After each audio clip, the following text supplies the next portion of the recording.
8ನೇ ತರಗತಿ ವಿದ್ಯಾರ್ಥಿಗಳಿಗೆ age allrounder ಚಾನಲ್ಗೆ ಸ್ವಾಗತ. ಈ ದಿನ ನಿಮ್ಮ 7ನೇ ಪಾಠ ಅಂದರೆ ಅದು ಒಂದು ಪದ್ಯವಾಗಿದೆ, ಬಂದರ್ ಬಾಂಟ್. ಇದನ್ನು ನೋಡೋಣ.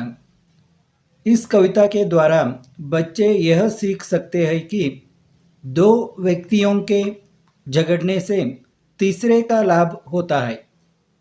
ಈ ಕವಿತೆಯಿಂದ ಮಕ್ಕಳು ಏನು ಕಲಿತಾರೆ? क्या सीख सकते हैं?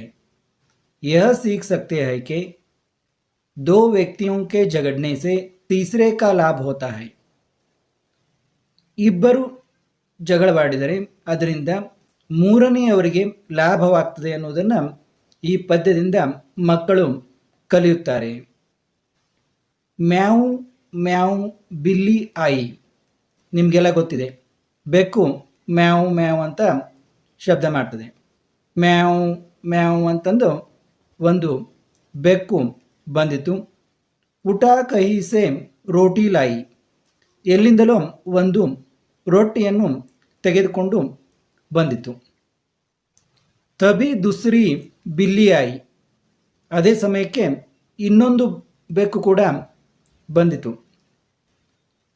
ತಬಿ ಅಂತಂದರೆ ಅದೇ ಸಮಯಕ್ಕೆ ದುಸ್ರಿ ಬಿಲ್ಲಿ ಆಯಿ, ಇನ್ನೊಂದು ಬೆಕ್ಕು ಬಂದಿತು. ಉಸ್ನೆ ಭಿ ಕುಚ್ ಅಕಡ್ ದಿಖಾಯಿ. ಅದು ಕೂಡ ಸ್ವಲ್ಪ ಅಕ್ಕಡ್ ಅಂತಂದರೆ ಘಮಂಡ್, ಒಂದು ಅಹಂಕಾರವನ್ನು ತೋರಿಸ್ತು. ಏನು ಹೇಳ್ತಾ ಇದೆ ಆ ಬೆಕ್ಕು ನೋಡಿ. ಬೋಲಿ ಯತೋ ಮೇರಿ ರೋಟಿ. ಅದು ಹೇಳ್ತು ಇದು ನನ್ನ ರೊಟ್ಟಿ ಅದ ಅಂತ. ಚೀನ್ಕೆ ಲಾಯಿ ತೂರಿ ಖೋಟಿ. ಚೀನ್ಕೆ ಅಂದರೆ ಇದನ್ನ ಕಿತ್ಕೊಂಡು ಬಂದಿದೀಯಾ, ನೀನು ಇದನ್ನು ಕಿತ್ಕೊಂಡು ಬಂದಿದೀಯಾ, ನೀನು ತುಂಬ ಸುಳ್ಳನಿದೀಯಾ ಅಂತ ಆ ಬೆಕ್ಕು ಹೇಳ್ತು. ಚೀನ್ಕೆ ಲಾಯಿ, ಕಿತ್ಕೊಂಡು ಬಂದಿದೀಯಾ. ಮೇರಿ ರೋಟಿ ಮುಜುಕೋ ದೇದೆ. ನನ್ನ ರೊಟ್ಟಿಯನ್ನು ನನಗೆ ಕೊಟ್ಟು ಬಿಡು.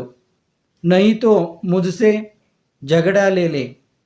ಇಲ್ಲವೆಂದರೆ ನನ್ನೊಂದಿಗೆ ಜಗಳವನ್ನು ತೆಗೆದುಕೋ ಅಂತ. ನನ್ನ ರೊಟ್ಟಿಯನ್ನು ನನಗೆ ಕೊಟ್ಟು ಬಿಡು, ಇಲ್ಲಂದರೆ ನನ್ನೊಂದಿಗೆ ಜಗಳವನ್ನು ತೆಗೆದುಕೊಂಡಂತೆ ಆಗುತ್ತೆ, ನನ್ನೊಂದಿಗೆ ಜಗಳವಾಡಬೇಕಾಗ್ತದೆ ಅಂತ ಆ ಇನ್ನೊಂದು ಬೆಕ್ಕು ಹೇಳ್ತು. ಬಂದರ್ನೇ ದೇಖಾ ಯಹ ಜಗಳ. ಇವರ ಜಗಳವನ್ನು ಒಂದು ಕೋತಿ ನೋಡಿತು.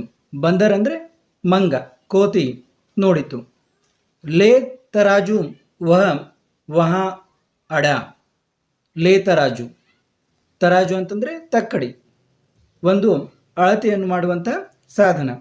ಅದಕ್ಕೆ ಏನಂತಾರೆ? ತೋಲ್ನೆ ಕಾ ಸಾಧನ್. ಹಿಂದಿ ಮೇ ತೋಲ್ನೆ ಕಾ ಸಾಧನ್. ಅದು ತೆಗೆದುಕೊಂಡು ಬಂತು. ವಹ ಅಡ. ಅಡ ಅಂದರೆ ಒತ್ತಾಯಪೂರ್ವಕವಾಗಿ ಬರುವುದು, ಜಬರ್ದಸ್ತಿ ರುಕ್ನ. ಏನು ಜಗಾಡ್ತಿದ್ರಿ ನೀವು ಅಂತ, ನಾನು ಬಿಡಿಸ್ತೀನಿ ಅಂಥೇಳಿ ಒಂದು ಒತ್ತಾಯದಿಂದ, ಒಂದು ಜಬರ್ದಸ್ತಿಯಿಂದ ಅದು ಇವುಗಳ ಮಧ್ಯೆ ಬಂತು. ಬೋಲಾ ಜಗಳ ಟೀಕ್ ನಹಿ ಹೈ. ಜಗಳ ಮಾಡುವುದು ಒಳ್ಳೆಯದಲ್ಲ. ಬಾಂಟ್ಕೆ ಖಾನ ಬಾತ್ ಸಹಿ ಹೈ.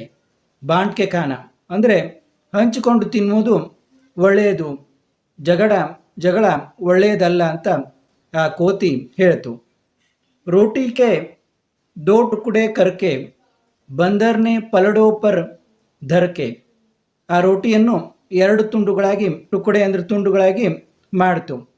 ದೋ ಟುಕಡೆ ಕರ್ಕೆ ಬಂದರ್ನೆ ಪಲಡೋ ಪರ್ ಧರ್ಕೆ. ಆ ತಕ್ಕಡಿಗೆ ಎರಡು ಇವು ಇರ್ತಾವೆ, ಎರಡು ಇದಕ್ಕೆ ಅವಕ್ಕೆ ಪಲಡೋ ಅಂತಂದ್ರೆ ಪಲಡ. ಆ ಎರಡು ಇದರಲ್ಲಿ ಆ ತಾಟಿನಂತೆ ಇರ್ತಾವಲ್ಲ, ಆ ಇದರಲ್ಲಿ ಹಾಕ್ತು. ಆ ಕಡೆ ಒಂದು ತುಂಡು, ಈ ಕಡೆ ಒಂದು ತುಂಡು ಇಡ್ತು.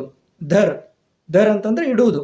ಆ ಪಲಡದಲ್ಲಿ ಇಟ್ಟೇನು ಮಾಡ್ತು? ಅಧಿಕ ಜೋ ದೇಖಾ ಟುಕುಡಾ ಕಾಯ. ಯಾವುದು ಜಾಸ್ತಿ ಅನಿಸ್ತು ಅದನ್ನು ತೆಗೆದುಕೊಂಡು ತಿಂತು. ಬಡಾ ದುಸ್ರ, ಅವಾಗ ಇನ್ನೊಂದು ಸ್ವಲ್ಪ ದೊಡ್ಡದು ಕಾಣ್ತು, ಅದನ್ನು ತಿಂತು. ಬಡಾ ದುಸ್ರ ಉಸೆ ಚಬಾಯ, ಅದನ್ನು ನುರಿಸ್ತು ಅಂತ ಅಂದ್ರೆ ಅದನ್ನು ತಿಂತು. ರೋಟಿ ಥೋಡಿ ಶೇಷ ರಹಿ ಜಬ್. ರೋಟಿ ಸ್ವಲ್ಪ ಉಳಿತು. ಥೋಡಿ ಶೇಷ ಅಂತಂದ್ರೆ ಉಳಿದ ಭಾಗ, ಸ್ವಲ್ಪ ಉಳಿತು ರೋಟಿ. ರಹಿ ಜಬ್ ಅವಾಗ ಏನು ಹೇಳ್ತು, ಸ್ವಲ್ಪ ರೋಟಿ ಉಳಿದಾಗ ಏನು ಹೇಳ್ತು, ಜಬ್ ಬಂದರ್ ಬೋಲ, ಅವಾಗ ಆ ಮಂಗ ಕೋತಿ ಹೇಳ್ತು, ಸುನಲೋ ಅಬ್ ತುಮ್, ಈಗ ನೀವು ಕೇಳ್ರಿ, ನನ್ನ ಮಾತು ಈಗ ಕೇಳ್ರಿ, ಯಹ ಟುಕಡ ಮೇರಿ ಮಜ್ದೂರಿ, ಈ ಏನು ತುಂಡು ಉಳಿದದಲ್ಲ ಇದು ನನ್ನ ಕೂಲಿ ಅಂತ. ಇಷ್ಟೋ ತನಕ ನಾನು ಏನು ನಿಮಗೆ ತೂಕ ಮಾಡಿ ಇದನ್ನು ಮಾಡಿದ್ನಲ್ಲ ಅದರ ಕೂಲಿ ಇದು ಅಂತ ಹೇಳ್ತು. ಹುಯಿ ಕಾಮಲ ಮೇರಿ ಪೂರಿ, ನನ್ನ ಆಶೆ ಇಚ್ಛಾ ಪೂರಿ ಆಯಿತು ಅಂತ ಆ ಮಂಗ ಹೇಳ್ತು. ಬಿಲ್ಲಿಯೋಂಕೆ ಕುಚ್ ಹಾತ್ ನ ಆಯೆ, ಈ ಬೆಕ್ಕುಗಳ ಕೈಯಲ್ಲಿ ಏನೂ ಸಿಗಲಿಲ್ಲ ಅಂತ. ಜಗಡೆ ಮೇ ಥಾ ಸಭಿ ಗವಾಯ, ಗವಾಯ ಅಂದರೆ ಖೋನ, ಎಲ್ಲವನ್ನು ಕಳೆದುಕೊಂಡವು, ಜಗಳದಲ್ಲಿ ಎಲ್ಲವನ್ನು ಕಳೆದುಕೊಂಡವು. ಬಿಲ್ಲಿಯೋಂಕೆ ಕುಚ್ ಹಾತ್ ನ ಆಯ, ಈ ಬೆಕ್ಕುಗಳ ಕೈಯಲ್ಲಿ ಏನೂ ಸಿಗಲಿಲ್ಲ. ಜಗಡೆ ಮೇ ಥಾ ಸಭಿ ಗವಾಯ, ಈ ಜಗಳದಲ್ಲಿ ಇವು ಇರುವುದರೊಂದಿಗೆ ಎಲ್ಲವನ್ನು ಕಳೆದುಕೊಂಡವು ಅಂತ. ಆ ಮಂಗ ಉಳಿದ ಒಂದು ಶೇಷ ಭಾಗ ರೊಟ್ಟಿಯ ತುಂಡನ್ನು ತೆಗೆದುಕೊಂಡು ಜಿಗಿದು ಹೋಗಿಬಿಡ್ತು. ಆಮೇಲೆ ಇವಕ್ಕೆ ಏನೂ ಸಿಗಲಿಲ್ಲ ಅಂತ. ಇದರ ನೀತಿ ಏನು, ಇಬ್ಬರ ಜಗಳದಿಂದ ಮೂರನೆಯವರಿಗೆ ಆಯ ಅಂತ, ಮೂರನೆಯವರಿಗೆ ಲಾಭ ಅಂತ. ಇಬ್ಬರ ಜಗಳ ಮೂರನೆಯವರಿಗೆ ಲಾಭ ಅನ್ನೋದು ಈ ಪದ್ಯದ ನೀತಿ. ಇಲ್ಲಿಗೆ ಈ ಚಿಕ್ಕ ಪದ್ಯ ಮುಕ್ತಾಯವಾಯಿತು. ಮತ್ತೆ ಮುಂದಿನ ಪದ್ಯ ಗದ್ಯ ಪ್ರಶ್ನೋತ್ತರಗಳೊಂದಿಗೆ ಭೇಟಿಯಾಗೋಣ. ಎಲ್ಲರೂ ಸಬ್ಸ್ಕ್ರೈಬ್ ಆಗಿ ನಿಮ್ಮ ಗೆಳೆಯರಿಗೂ ಕೂಡ ತಿಳಿಸಿ. ನಾವು ನಿಮಗೆ ಈಗಾಗಲೇ ಗೊತ್ತಿರುವ ಹಾಗೆ ಇಂಗ್ಲೀಷ್, ಹಿಂದಿ, ಕನ್ನಡ ಪಾಠ, ಪದ್ಯ, ಪ್ರಶ್ನೋತ್ತರಗಳನ್ನು ಮಾಡ್ತಾ ಇರ್ತೀವಿ. ತಪ್ಪದೆ ನೋಡಿ. ಎಲ್ಲ ವಿದ್ಯಾರ್ಥಿಗಳಿಗೂ ವಂದನೆಗಳು.